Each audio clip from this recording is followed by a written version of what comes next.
Yes, good luck with that.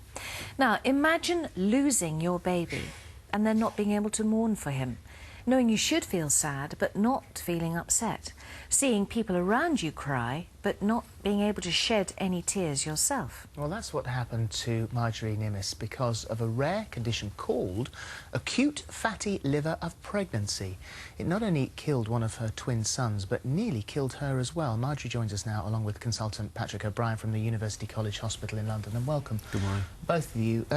We're just saying then, Marjorie, thank you so much for coming on and talking about this. We'd never heard of it before. I know. Well, thank you for giving me the opportunity as well. But we don't talk about enough about liver problems in pregnancy, but it's things like pre-eclampsia, cholestasis of pregnancy, HELLPS syndrome, and acute fatty liver, and these are potential killers, both for the baby and the mother as well. Well, let's learn a little bit more about acute fatty liver of pregnancy, AFLP. In 2005, you and your husband Julian, you're absolutely thrilled to find that you're pregnant with twin boys, and you buy 2 of everything, getting everything ready, and then you start to itch. Yeah, I was itching all over, and I tried usual things like aqueous cream and all that. It wasn't working. And was it all over your body? Yeah, but there wasn't any marks or anything. It was just very itchy. You know when your skin is very dry?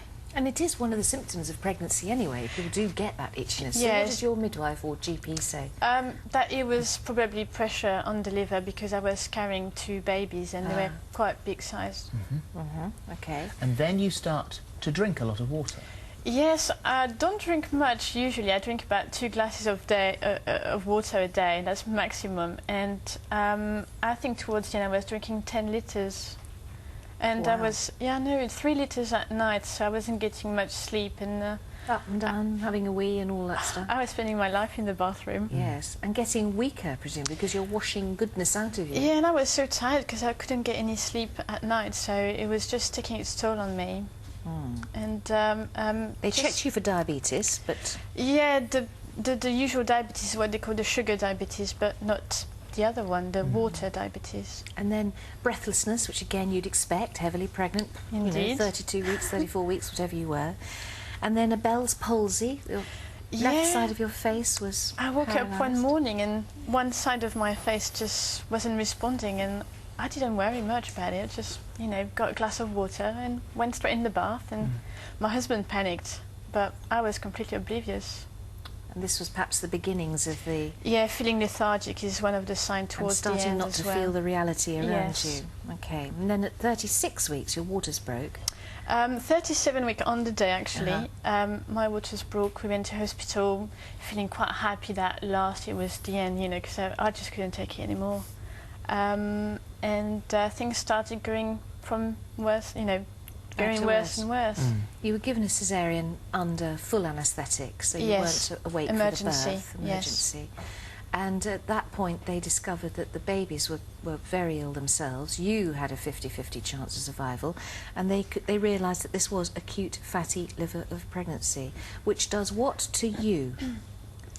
Well, basically, your liver surrounds itself by fat, so it's doing acid, it's producing acid to break down this fat.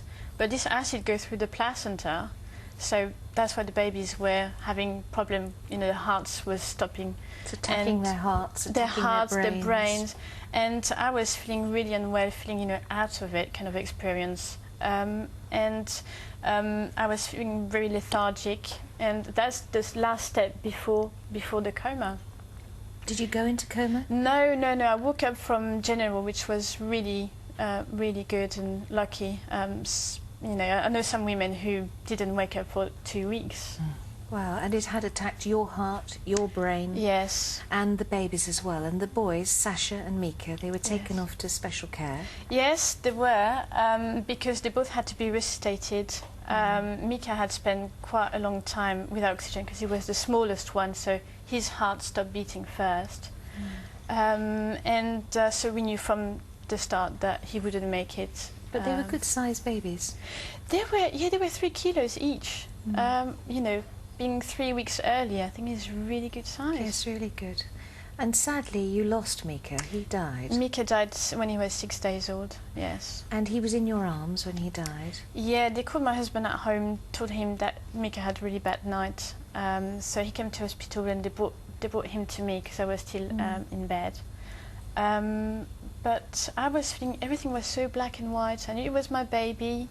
I knew he was dying. And when I saw that he had taken his last breath, I just handed him back to my husband, who was crying, and he said, "Don't you want him anymore?" And this is one of the symptoms. You are in this wrapped in bubble cotton wool type of thing, and it was and you've got Mika's little handprint around your neck there, and in your jewellery, which is absolutely beautiful. Piece of jewellery. Priceless, absolutely.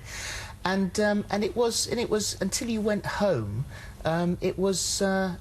How long before it finally dawned on you what had happened? I think when I saw the video, because we're quite lucky, Mika, you know, being with us for 6 days, we were able to film him and all that. And I realised that I could see myself talking to him, holding him, but I had no recollection whatsoever. And I felt like something, you know, so important was taken away from me, and I started crying. So that was the first step. And then the funeral was when I really started grieving. He opened this box and all the feelings came out. And then, of course, as you're recovering as well, as your liver was repairing itself, as your brain was repairing itself, everything started to come back. Yes. And in the meantime, how is Sasha? Sasha has cerebral palsy. So it's loads of care, hydrotherapy, physiotherapy. I work with him at home every day. There he is. But he's a lovely little boy. He's ever so happy, and he's got a very good temper. He's lovely. Patrick, I mean, obviously, anyone who's watching the programme now, you don't want to alarm anybody, but it's good to be aware of these things. It's, as we said, you know, it's not something that I'd ever heard of before. It is very rare. But what is it? Well, it's very rare. It affects about 30 women a year in the United Kingdom. So thankfully rare, but serious and tragic, potentially tragic when it happens. It is a condition where the fatty tissue sort of invades the liver and begins to damage it, and the end result is liver failure, which is what causes all the problem for both mother and baby. Do we know why the fat gets in there? Is there anything we can do to stop that? Well, we don't actually. I mean, it may well be linked to, as Marjorie said, to pre-eclampsia or high blood pressure of pregnancy. There's a lot of research going on into this condition at the moment, but it's rare and it's difficult to tease out exactly what's the trigger in the first place.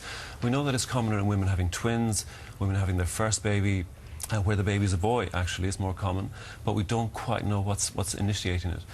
Some people do probably have an underlying liver abnormality that's then unmasked when they become pregnant, but a lot of the time we just don't know what the trigger is. Symptoms? Symptoms, typically pain, sort of here, just underneath your ribs. Itching sometimes, passing lots of urine, nausea and vomiting. Now, as you said, a lot of these symptoms are pretty common towards the end of pregnancy anyway. But if they're bad, if they're persistent, then you must go and see your midwife or your doctor, and a simple blood test to check your liver function can often diagnose this at an early stage. Really? So if you're feeling at all concerned, say to the doctor or the midwife, I'd like to book in for a liver function blood test. I think so, and I think a lot of doctors and midwives have become increasingly aware of this condition over the last few years. Yes, they have to be aware of so many things. Obviously, things do fall through the net, but... I know, but this condition particularly, because if you pick it up early and deliver the babies early, then the mother and baby start to get better quite quickly. Yeah, OK. Well, thank you very much. So Sasha now is doing very well, and would you like to try again? I mean, is it going to happen in subsequent pregnancies? Unlikely. We reckon about 5%. Unfortunately, it's, well, fortunately, so rare that it's hard to tease out how likely it is to happen again, but probably around 5%. Yes. And would you try again? Actually, we're trying now. Yeah, and I'm not so worried because I have a very close relationship with my obstetrician, and, you know, if need be, then I'll have an elective cesarean at 36 weeks. Yes, but they'll keep an absolute close eye on you. Yes, and check my liver. Thank you. For coming here's to Mika, whose little handprint is around your neck, and Sasha, who's doing so well. Well, thank you so much for having us. Thanks, Marjorie. Thank you, Patrick. Well, for more information on acute fatty liver of pregnancy, please see our website at itv.com/thismorning. We're taking a break and we'll see you after this.